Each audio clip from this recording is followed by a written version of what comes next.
Welcome back to Sunday Vibes, one and all. This is the show where you send in questions and we answer them while sat in a pub. Your boys are here today, Chris Hamill, Patrick Van Straten, and the first question was actually sent in by our mates at Dollar Shave Club. They say, what transfer this window has added the most quality to their new club? Now, I have no need for Dollar Shave Club's products, but Van Straten, you could do with both their quality and value. Yes, this is sponsored content. First of all, before we start, look at the state of my straw. That is the longest. That's unacceptable. One, it's plastic, bad for the environment. Two, it's like Mr. Tickle's arm. That is outrageous. Gav, sort it out. Anyway, what was the question? Quality. Who's added the most quality to their club? I think in the Premier League, if we're going to start at home, is undisputedly Alisson. Concentrate now, Joseph. Sorry. Be part of the conversation. Be present, please. For 72 million, I think, despite that being more than twice the current record for a goalkeeper, which was Ederson last season, wasn't it, for 33? He's actually incredible value when it comes to Liverpool and ticking that big fat box that they needed checking off.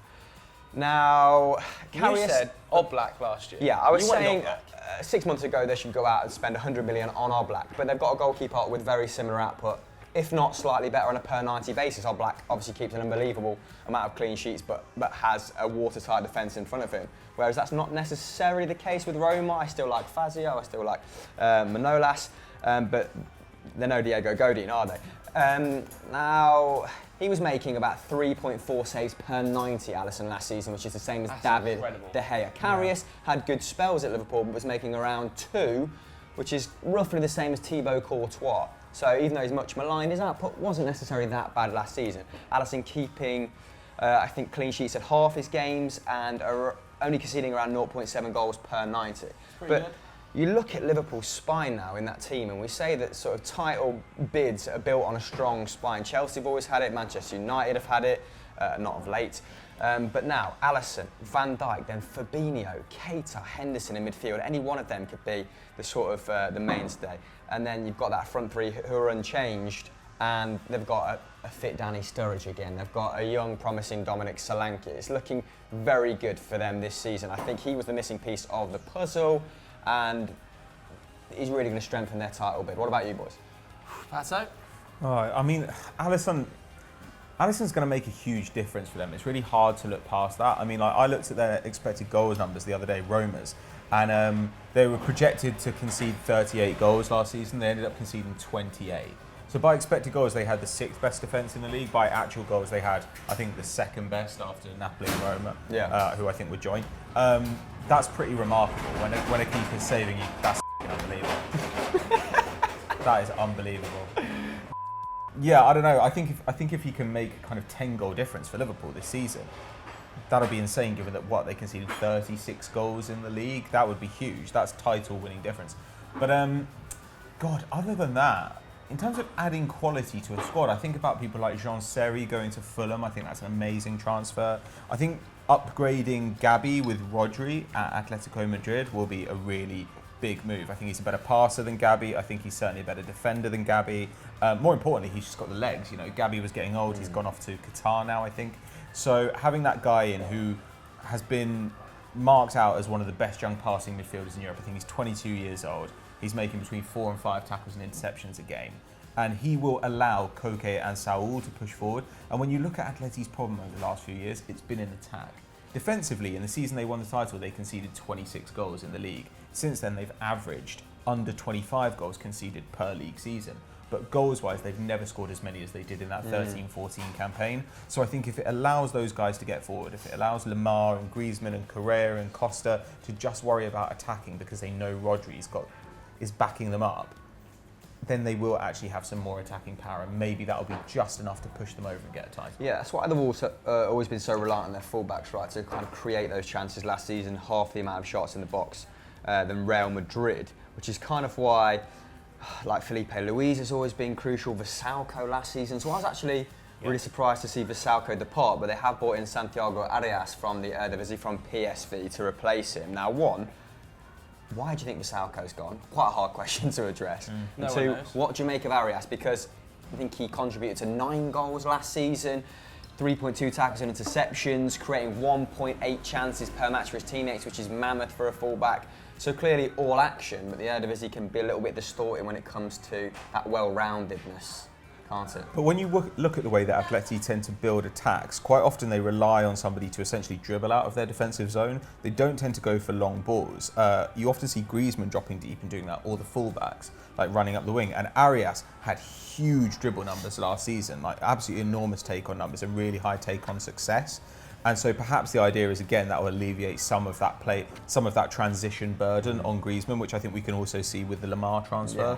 Lamar's going to run those counter-attacks. It'll always be great having players who can break the press, right? Because they sit so deep, it allows teams to press them deep into their own half, but then quick little triangle and they're out. Joseph, what do you think?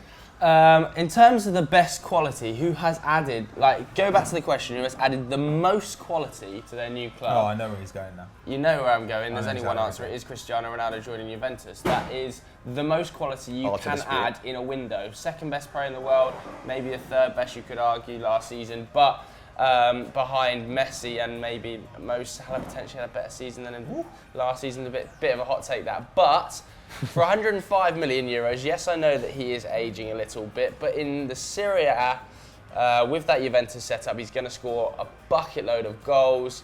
I'm just excited to see him there. And to answer the question simply, he is the most quality you can add without signing Messi. But it is interesting, isn't it, that they've replaced a 31-year-old who is taking up a hefty chunk on the wage bill to the tune of 7.5 mil with a 33-year-old who is taking up even more on a 4-year deal. I know his output is going to be incredible. His medical came back. He's got the body of a 22-year-old or whatever. But PR. Their squad is still ageing, and they've just swapped Caldara for Bonucci. They're going to have the same problem a couple of years down the line, do you think? As exciting as the transfer is, I don't want to take the sting out of it. Look, I think they've done the right thing shipping Higuain out while they can still get anything for him, or at least can hopefully get a small fee in the future. I believe he's left on loan, right? Yeah, at least to start with, but they're paying a chunk of his wages to get him off of the paid him books. 3 million to go, so he's getting paid 8.5. Is there an option to buy? More Is there an obligation to buy? I think there's an option. If there's no obligation, that's a great deal for AC. I will say that the Juventus fans didn't want to see him go though. Yeah. All over my Twitter timeline, Juventus fans were sort of there was a massive kind of support for him, and they were quite emotional that he was leaving. But, been good. But let's say this, is we did say this when he first joined. We all sat here and said, look, this is a clear ploy by Juventus. They are going balls to the wall to win a Champions League title by signing Higuain for that amount of money at that age. They have to win a Champions League for it to be successful. They haven't won a Champions League in that time. So it has been a slight failure. Okay, he's still performed for them. He's still scored plenty of goals. I think he's got 55 in 105 games for Juventus. So not a bad return on their investment, but not the return they were hoping for, that's for sure. Top goal scorer in Italy since he arrived as well, with 111 in 107. But we have games. seen his goal numbers dropping since that big season at Napoli. I think he got 36, then he got 24. I think he got 16 last season. So his goal numbers have been significantly dropping season on season. Juventus have seen the opportunity to ship him out, bring in Cristiano Ronaldo, which is an interesting one, obviously on massive wages, Cristiano, comparatively to Gonzalo Higuain. We talk about Gonzalo Higuain being a potential big earner at 8.5 million, 3.5 of that coming from Juventus. Well, Ronaldo's only 30. So that just puts into perspective how much of a chunk he is earning from that Juventus wage book. They had to, didn't they? They were almost strong-armed by FFP. But you don't lose Pjanic, do you? You'd rather lose Higuain than Pjanic. Mate, if you ship Higuain out and bring in Ronaldo, I'm pretty happy with that move if I'm Juventus. The one move that I'm still a little bit puzzled about with the old lady, I don't know where it's at, is the Bonucci move. I think if they bring Bonucci in at the expense of Matteo Caldara, obviously... I think that's pretty much happened, mate. I think that's a mistake. I really do. I think Caldara in 16-17, we were talking about him as potentially being one of Europe's best central defenders. He was certainly up there statistically in the top 5 across Europe's top 5 leagues. So I think to bring Bonucci back, who had, quite frankly, a below average season at AC Milan last year, at the expense of a player they bought for 15 million 18 months ago, and are now looking for 25 to 35 million from either Chelsea or Milan. That's an odd move for me. That's an odd move, especially when you've got other young talent in that side. You look at like Regani and players like that. I think that's a poor transfer. Yeah, and that coupled with the Emre Can thing, for me, means that while Juve have made one amazing transfer, they haven't had the best window in Italy. Who has the best business then? I don't actually In know Italy who I'd alone. say has had the best window in Italy. Roma have got in Cliver, Pastore. You know, there are some good moves in there, but on the other hand, missed out on Malcolm, which I think is an issue. Need to replace Dzeko, who's ageing. Inter are the interesting one, right? Inter have already brought in Nainggolan in central midfield. They've then been linked with Luka Modric. Apparently, if they can't get Modric, they'll go for Arturo Vidal. I love that. They just seem, I don't know. Modric in the Serie A. It depends what the fee is. If the fee is very, very low, I'm fine with it. But the problem is, their midfield seems to be all geared towards giving minutes to older players. And these are good old players. You know, like Modric would be amazing. Nainggolan is still very good. Valero is still pretty good. But on the other hand, they've got Vicino, who's playing less than you'd want. Brozovic actually started most games last season. I think Pretty much 31 everyone, out of 38 he played in. And he's 24. They've also they had Rafinha last season, who was pretty good on loan, even though they didn't really like him. And Gagliardini, who seems to have been completely forgotten. So it seems a weird move to just gear all your minutes towards the ageing players in the squad and maybe forget about blooding your youngsters a little bit more. He would suit that Spalletti system quite well, wouldn't he? Luka Modric. Yeah, he's basically Italian like deployed Brozovic. 4-3-3. They'd ship players out Perfect. if they bought him in. Play well with Nainggolan. That He way could sort of be the deep line structural playmaker. Nainggolan was great in the final third when he was given that sort of more license to go forward. In his final or penultimate season at Roma, he actually put up really good numbers, didn't he? Yeah. So you can kind of see Spalletti's thinking, and I suppose Inter Milan can't be as long-term in their thinking at the moment because they are falling so far behind their competitors. They're making up for lost ground maybe with short-term wins, aren't they? But like you said, I'm a big fan of when they signed Gagliardini from Atlanta. So yeah, hopefully Spalletti finds that mix of youth and experience. But you know, Skriniar still getting a lot of minutes. Vrij, you can't hardly qualify him as a youngster. I think he's 26. Yeah, I think something like it's that. 24, 25. Yeah, the thing is, as good as Modric is, I'm not sure what he actually adds that Inter don't have. His creative numbers are actually quite a bit lower than players like Brozovic. You know, he creates about 2 chances a game. Brozovic creates 3. Dribbles-wise, he's obviously still very, very good, but they do have dribblers in that side. They've got João Mario coming back, and actually Brozovic is an excellent dribbler as well, Nainggolan too. So I kind of look at it and I think Modric is there mostly for kind of stardust, like star I was going to quality, say, as opposed but to being none of less, them are stars. being as less opposed to objective. actual like Being quality. less analytical, Van Straan, if you're an Inter fan and you've seen Juventus sign Ronaldo, you're desperate, surely, for a marquee signing. Juventus signing Ronaldo kind of has put Serie A not back on the map because the football has been great the last 5 or 6 years, but we haven't seen a superstar go to Italy necessarily, have we? No. And for 2 to go in one summer, And we've seen a lot leave as well. I think, But he's nearly 33 and they have got Nainggolan. I think Nainggolan's a star. just from a romantic point of view. But from a romantic point of view, that's not really how they can run their club. Like, the fans might enjoy it, but it's not fans making the decision. Right. Like, I just think Inter have had a bit of a mixed window as a result. I think they massively overpaid for Nainggolan. But Lautaro Martinez, I think that's great. I think the Salco off Atletico Madrid is fantastic business. Yeah. Politano, not really sure. All right, so if Real do sell Modric to Inter, what do we think of their transfer window? Well, then maybe Kovacic just gets a. They're much better placed now. We maybe give them we dug them out a little bit on Continental Club a Well, couple of they weeks signed ago. Vinicius. But they're much better placed to bring on players than Barcelona are. In midfield, definitely. I follow Yeah. someone on Twitter called Ray Hamill who does these really good age profiles per squad that are articulated really well, and you can see that basically most of Barcelona's squad who played 75% of minutes or above last season, we're cracking through this, were basically 30 plus. Whereas Real Madrid, the average age for these guys, the core of their squad, was a lot lower, and they have players like Ceballos, Teo Hernandez, Kovacic, who are really underutilised. Yeah. So I Kovacic in think they're particular. better placed to sell their experienced superstars. Yeah, definitely. So they can maybe worry a little bit less about Such that. a big risk for Lopetegui, though. But- Is it? It's such a big risk for Lopetegui. I mean, 100% Benzema's it's a been big risk. captaining them pre-season. He started a forward 3 of Vinicius Junior, Benzema and Bale, hasn't he? So Yeah. it's definitely a new look, Real Madrid. Yeah, for sure. But I mean, if you're Lopetegui, you can't. I don't think personally. Maybe this is me not having the knowledge of Real Madrid youngsters that you do. But I do not think you can lose Modric and Ronaldo in the same summer and survive a season as Lopetegui. It kind of depends what the targets are that he's been set. if Real Madrid have said, look, we've sold Cristiano Ronaldo, we're going to sell Modric as well, then I think it's probably on the understanding that they're not going to expect you to win the league or the Champions League. No, I actually disagree. What, you think they've said, right, we're going to sell these two players, Yes. but also we expect you to win the league? This is Real Madrid. No manager gets longer than a year. This is such a weird period in their history, though, because it feels like Perez has been planning this post-Zidane era for a little while, and that's why Ronaldo left. I actually feel like disagree. I think managers, Lopetegui might get more leeway.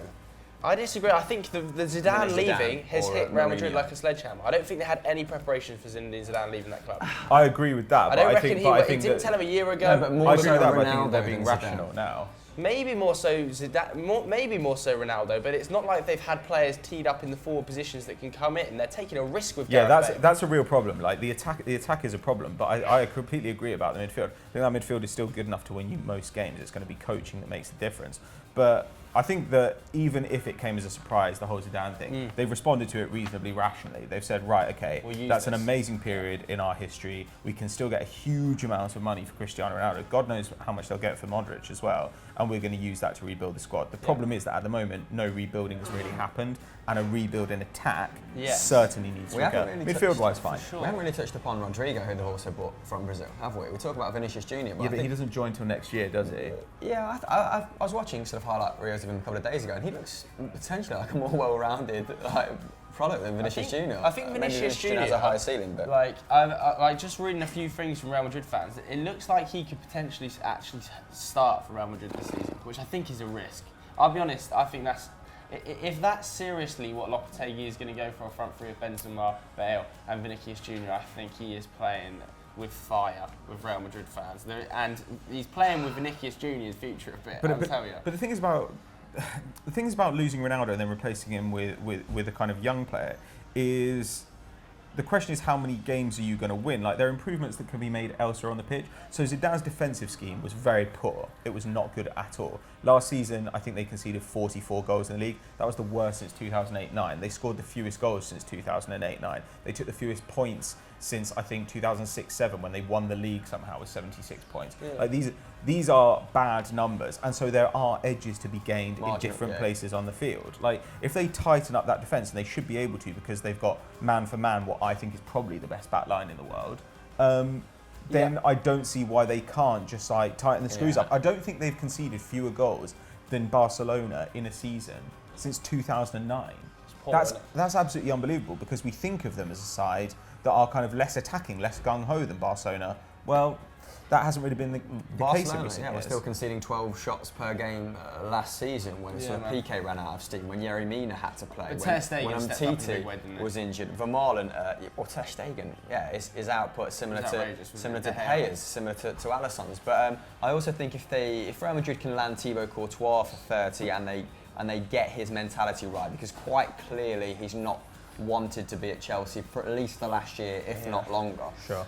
Then that'll be not necessarily an upgrade on Keylor Navas, but Navas being, 32, 33 now, at least they have that goalkeeper situation sorted for the next 7-8 years. It's actually interesting for me though, because if you look at the top teams around Europe, obviously taking Inter Milan aside and maybe a Liverpool, most teams have not done a lot of business this window. It's been one signing, two signings. City have bought Mahrez in, United haven't bought many players in, Tottenham haven't bought anyone in, Chelsea have bought Jorginho in, Real Madrid have bought, just Vinicius in, that deal was agreed last window. Who Barcelona I bought think in? the bigger teams are finding it harder Malcolm. to deal with the more mid-table, 100%, mid-sized and I think clubs that's in the really table. interesting, man. Because a lot of them have cash-rich owners now. I mean, we've said this before, haven't we? But if Leicester get 85 for Harry Maguire and 70 for Riyad Mahrez, who's in the last kind of year of his contract, then brilliant. And that's because you're dealing with cash-rich owners. But I think the more interesting transfers have happened sort of between the more mid-sized clubs. So we've seen Max Meyer linked with Crystal Palace, haven't we? Yeah, it looks like that's getting done. We've seen Free transfer, the though. Donker turned down Marseille, Palace, Wolves. West Ham are trying to get Maxi Gomez off Celta Vigo. Yeah. That'd be interesting. So have you guys sort of spotted any of that? Talking of Celta Vigo, was someone just signed Pione Sisto for Christ's sake? His output last season was incredible. I think he could be a really good value for money transfer. But have any other kind of signings tickled your pickle that have gone under the radar? Obviously, Jean-Michel Seri, I think we're all really a bit of a fan of that. Really about £15 million. Moutinho Not much to can Wolves? go wrong there. Moutinho to like Wolves is that. okay. He's on 5 mil, I like that. He's on big wages though. He is on big wages there. They've offset that with the fee, with haven't the they? fee, and also the fact that they didn't pay anything for Rui Patricio, so there's no outlay going there. So it's a pretty exciting time to be a Wolves fan. But yeah, I think you're right. Some of the smaller sides, like Max Meyer coming into Palace, I think is an absolute coup for them. I mean, obviously he had his troubles off the field with Schalke last season. It was Schalke, wasn't it? Yeah. Yeah, off the field with Schalke last season, where he was kind of kicked out of the side effectively, refused to play for the club, refused to sign a new contract, and was effectively villainised and scapegoated. Might have put some suitors off, right? So a lot of people weren't sure about him, but we all know his talent, and the fact that he's gone to Palace, I think, summarises how much power mid-table clubs have now. Just touching upon transfers in the Bundesliga, I saw this morning that Sebastian Rudy has been made available for 15 million euros. By Bayern, apparently. yeah. Not the worst idea. So, But I also saw the club that are in For them or for talks to sign him, and then basically got the deal done is RB Leipzig. So I think if That they're feels very interested, Leipzig, that's yeah. probably done and dusted. I don't think that anybody like Wolves or anybody that can trump. Lookman and Rudy for 30 mil. Lookman would be Good an incredible move if somebody nails that. But yeah, there are quite a lot of good moves that have gone on. Like Duya Kaletakar has gone from RB Salzburg off to Marseille. I think that's an interesting transfer.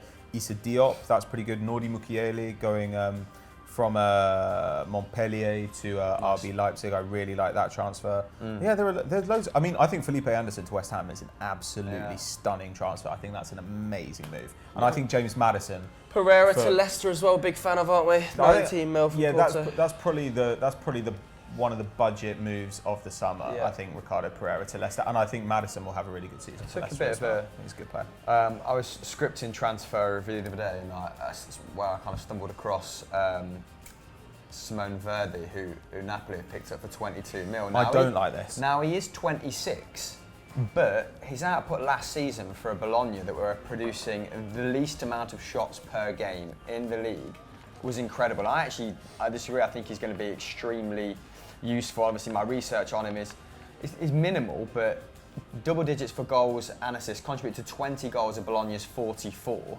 Been a bit of a slow starter, but I think he could contribute pretty solidly from the bench for Napoli next season. And I think they did lack depth. Don't get me wrong, I don't think he's a starter. I think the kid from Real Betis is much more likely to start, maybe alongside Alan instead of Alan, but we like Alan. So I think Verdi was a little bit someone I'd never heard of, but he looks like he might be a useful acquisition. My one issue with Verdi is that 10 goals, 10 assists in the league, but expected goals has him about 14 combined, which is still very good. I think if it's a bench option, I agree, then that's a really good move. But it's actually one of the most expensive transfers in Napoli's history. I think it's maybe their third or fourth most expensive transfer ever. So it kind of depends how much money they have floating around at the moment. I suppose they got a lot for Jorginho. And Fabian Ruiz as an attacking midfielder, I think will be absolutely fantastic for them this season. Didn't De Laurentiis say they were considering a bid for Ronaldo at one point as well after Juve? I mean, that's a But I actually classic think De Laurentiis. you mentioned a player then. I think potentially one of the moves of the summer, and actually could be a bit of a steal. Jorginho at 56 million is not a lot of money for a midfielder of his quality, especially when Chelsea were kind of battling head to head with the Premier League champions in Man City. And well, it seems like Maurizio Sarri is the man that's got that deal over the line and kind of convinced Jorginho to come and join him rather than go and play for Pep Guardiola, which probably a mistake if you're Jorginho, but nevertheless, City pretty fuming, I think. I think City have missed out on a couple of key targets, and Pep's not a particularly happy man. Missed out on Fred, very interested in January, didn't get that deal done in January, didn't get it done this summer. Then he wanted Jorginho, thought they'd agreed a deal, they'd agreed personal terms and everything with the player. Maurizio Sarri joins Chelsea, he joins Chelsea. I think Pep's a little bit miffed at the signings at City this summer. At the same time, if he wants to go and solve his problem, just go and buy Thiago from Bayern. Yes, his fitness is not great, but if he gives you 15, 20 games a season, which he generally does, it may only be 60, 70 minutes of those games, but he'll pretty much do a job for you, and he already knows your system. And that's I don't know all why you they haven't need done that. as the manager of Manchester City, someone that can Exactly. play about that amount of games and has that amount of experience, because the age profile of their squad is terrifying for the rest of the league. Yeah. I think the average age is around 26, and that's Fernandinho, being 33, rams that 34 up now, I massively. think. Company as well, Bravo. Company, and these are all players that are being moved on and have been replaced. So they actually don't need to make any crucial signings, let's say, for the next couple of years.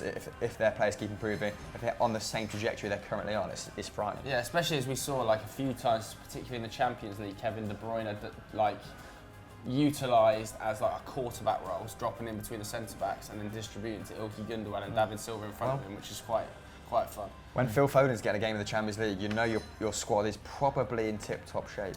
Yeah, but anyway, who has been your signing of the summer? Who's added the most quality, and which club do you think has had the best transfer window? Let us know your thoughts in the comments below. Back. The glory days have returned, thanks to nonce. I know. There's no other way to pronounce it. I've actually never heard at my suggestions. I've invited you on the show You've and invited me offended on you. the show and offended me. Dribbling Go down on, the son, sideline. that was Oh my fun. word, Donny! Get them all. Donny! Oh, that is spicy. Van Straten, what do you make of it? It depends. Is a little fatty these days as well. Still banging them away though. Banging goals, banging pies. The next comment comes from Football Daily. Moving on to quickfire questions now, and Kyle Webster has the first one. He says, will you ever make a podcast? Ooh, come on, Kyle. We've already made this podcast length to sort of offset that, haven't we? Listen, we know we need to add a podcast to the Football Daily repertoire, but it's difficult because we already talk about So much. football all of the time, 15 shows a week, and we're kind of scratching our heads on what you guys would want to listen to us talk about on a podcast. So help us out. Let us know in the comments below. Almost grabbed your knee then. Could have been awkward. You Done know, that before, we'll though, just haven't you? segue clean out of it. But what we want to do this year is make more of what we're passionate about, right? And we also want to be out with the fans more, out at more stadiums, sampling more atmospheres, because the last couple of years, as we've been building the channel, we've been quite confined to the green screen, to using equipment wherein, it only worked when it was taped together, only one bulb worked in it. Now we've sorted out the equipment, we can hit the road. Nearly sorted it out. Not Camera's quite. been robbed, which is why you won't see, a second angle in Who's this been episode. nicking our cameras? But what is it you guys want to make more of this year? We've had this conversation, haven't we? We're trying to change Football Daily a little bit. If you could make one piece of content this season, what would it be?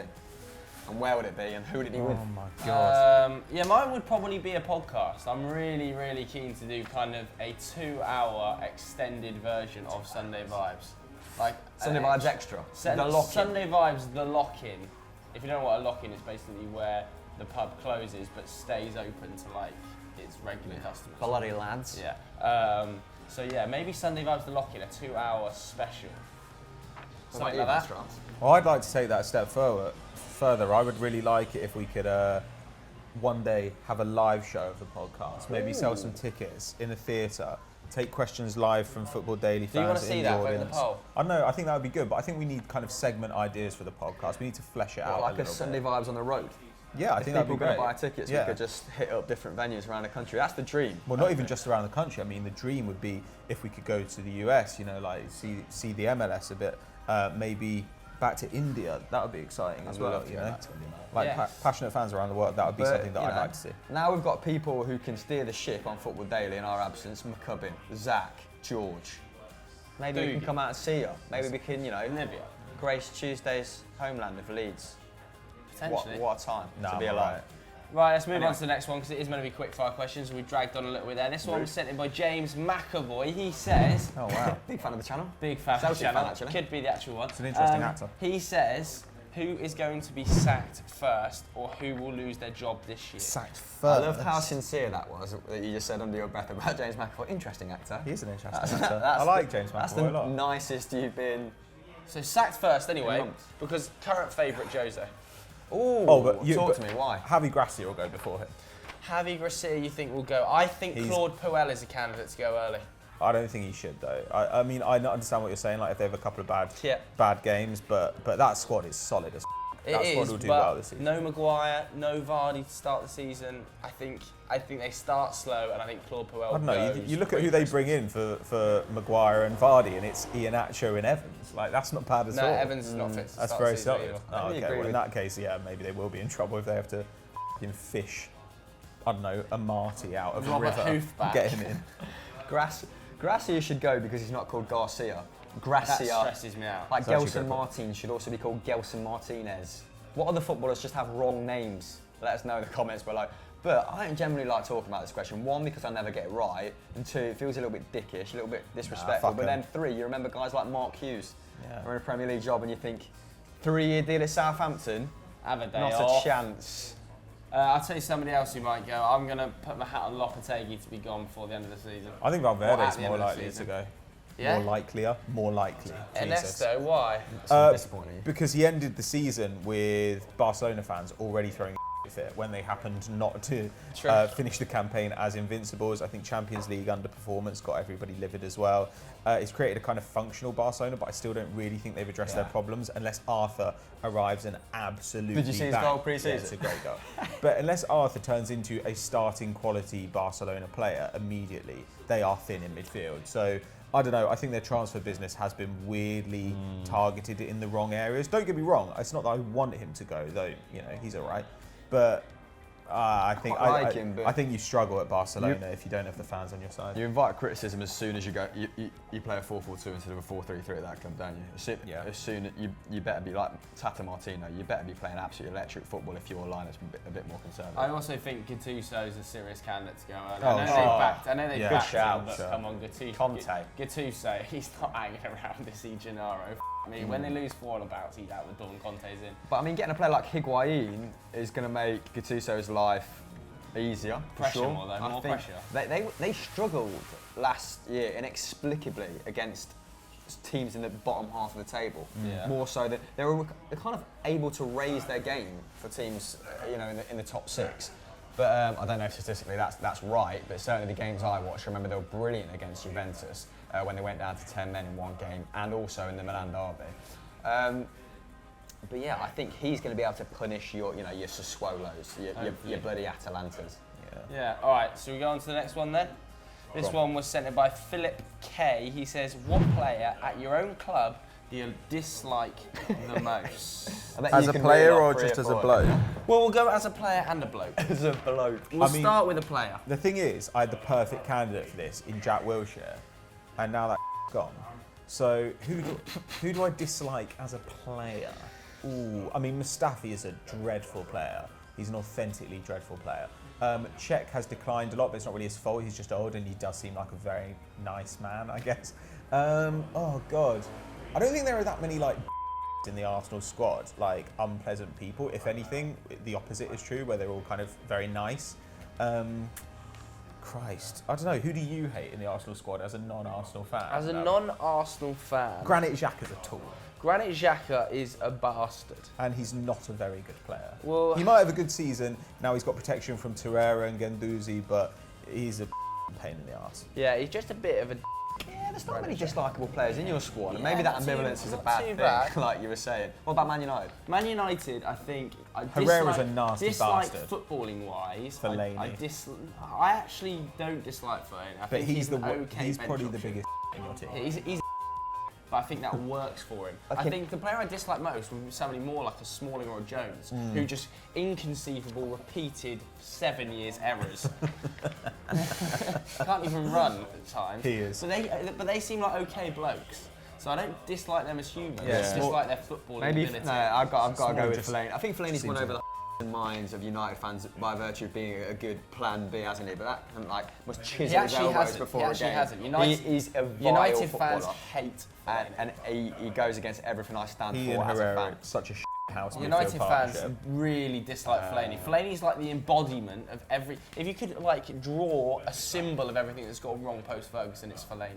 Yeah, that's like true. he's lived through every era. He housed his way to a new contract. He has, he's just been the Like a worst cockroach, bloke. he's just survived every nuclear disaster Yeah. at He's Manchester like, United. he's hasn't like he? when you remember that Mark van Bommel played for Barcelona. Now, Mark van Bommel was a much better player than Fellaini, but on the other hand, you're like, how did that player Yeah. end up at that club? Yeah, and yeah, that's very much how I feel about Fellaini at Man United. Well, Alex Massive Song was like- at Barcelona. Oh God, What Bob. is going on? Yeah, but at least he came from Arsenal, whereas Fellaini just came from probably just beating up kids on the street. Wow. Yeah, He's a nobody I monster. massively Sideshow dislike that. Bob. Nobody, Smalling and Jones, I got up pretty high. I'd say somebody else. Herrera seems like Not the biggest fan of Matteo Darmian.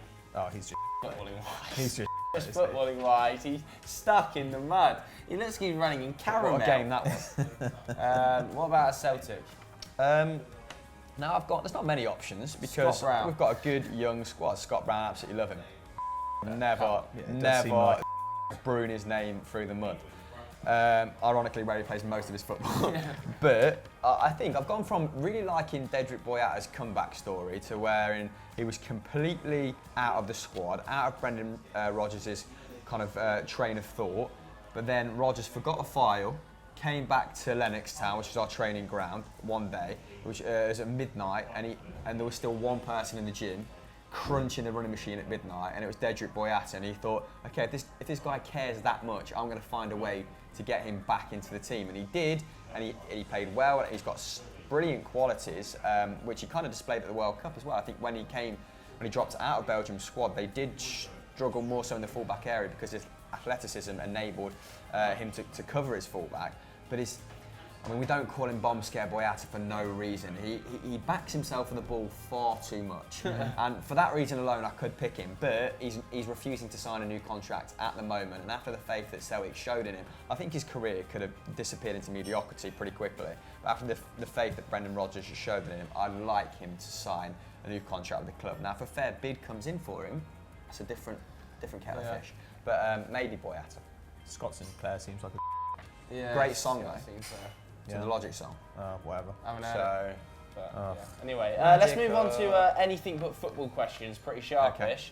First one from Jamie Wilkes, I think that is 134. He says, if you had a restaurant, what would you call it and what would it serve? And strong kind of saying. Bizarre question. Yeah, Patrick Van McDonald's. Patrick Food Van. Yeah, one of the worst. PFC. That's Patrick it. Food Van. That's what it Patrick would be. Food Van. Patrick Van And you just McDonald's is one of the serve worst tacos. things you've said on this show. That was dreadful. Yeah. Saved it with Patrick Food Van. Patrick Food Van, you just serve tacos. Yeah, good. It's up there, come on. Let's move on. Or Patrick Van, like wine What? in French. What, so it's And just I could just imagine you with a bit Hannibal-esque, just like, come in. I'm serving shop. children's livers today. Yeah, I'd that'd be good. I'd open a joint venture with John Babb called the Hot Potato, a Star Wars themed restaurant. Just Doing only jacket potatoes. only I'd ingredient respect that. is potato. I'd go Tandoori Tomlinson's and we'd just be serving only Madras. Only Madras. Only Madras. Only Madras. So it's called tandoori, but you cannot get tandoori cooked food. No, you in can't there. get any tandoori. Anything cooked in the You can't tandoor, get not any on the tandoor. cards. You can't get any tandoor. Amazing. You can only get tandoor. You get Madras ordered from another restaurant. Yeah, basically, and we'd serve it on some sort of unique T-shaped plate, double T. Oh Dunno. my God. Tandoori Tomlinson's. You're the worst, And bloke. it doesn't have any tandoori on the menu. Go on then, It's poll okay, it. but Poll it. it's- Who's got the best restaurant? Tandoor Tomlinson's, Patrick Van. Van, Just or one. what was yours again? Hot potato. Hot potato. Obviously, it's Landslide. That. Potato landslide. Rubbish. Vote in the poll up there now. Next one was by George Wright. Is that the George Wright? Could be a Oh, different George Wright, one. maybe. I believe it is, maybe. It is apparently. Who is the most likely to commit murder in the office, and how hasn't it happened yet? Oh, definitely him. Wow, Yes. George is definitely the most likely to commit murder. No, in the he's office. not. George Yes, would- he is. Not in the office. He George hasn't would got never the look strength- anyone in the eyes. He hasn't got the strength to pierce someone's skin. He True. kills you while you sleep. Yeah, He's that's weak. true. He's a poisoner. Who is the most I likely think to you commit would murder? kill someone accidentally. Me. Yeah, I think you've got it in you. Yeah, to that's prank true. or something like that. You like Yeah. push Olivia down the Choke- stairs to or choke something. someone. and Trip she- someone up the she's stairs, like, smack dies. their neck, Yeah. break it, something like that. That's manslaughter, let's not forget, guys. Well, It's going to be premeditated. to be Depends, fair. having You know, talked about it commit now. I mean, Premeditated. Maybe to Zach. murder. He's a little bit like Lenny from Of Mice and Men. He'd accidentally crush someone's neck because Millard. he's so big and Again, that's strong. manslaughter. Millard could get Premeditated, this Millard is. could get so angry that he'd kill someone, definitely. Yeah, Could potentially happen. Milad, Milad obviously and I- features on Agony Uncles. Go and check out Balls Up, and then while you're at it, check Milad out and my I would personal probably channel, kill which each I've other. never plugged. First Yeah, time for everything. Milad potentially. We'd probably kill each other during football. Yeah, maybe. Sam Obaseki nearly killed a human last night, so that would have been murder. FDFC 164 last night. We're going to start a new 7-a-side series on FDFC. There's actually really content populating that channel. So go and Whee! subscribe to the 6 people who unsubscribed yesterday and watching. Yes. I know where you You're better are, than that. where you live. The final ABF was sent in by Charlie561644140. Bit much. He says, "What's your favourite cheese?" What a way to end the show. Yes. This is the best question we've had. It's so many also the options. worst. It's such a hard question. Okay. Love Who cheese. wants to kick us off? I'm this? not- 'Cause it's like this is eating a serious dairy in the debate. There's no way you're This getting is a one serious cheese debate. here, by the way.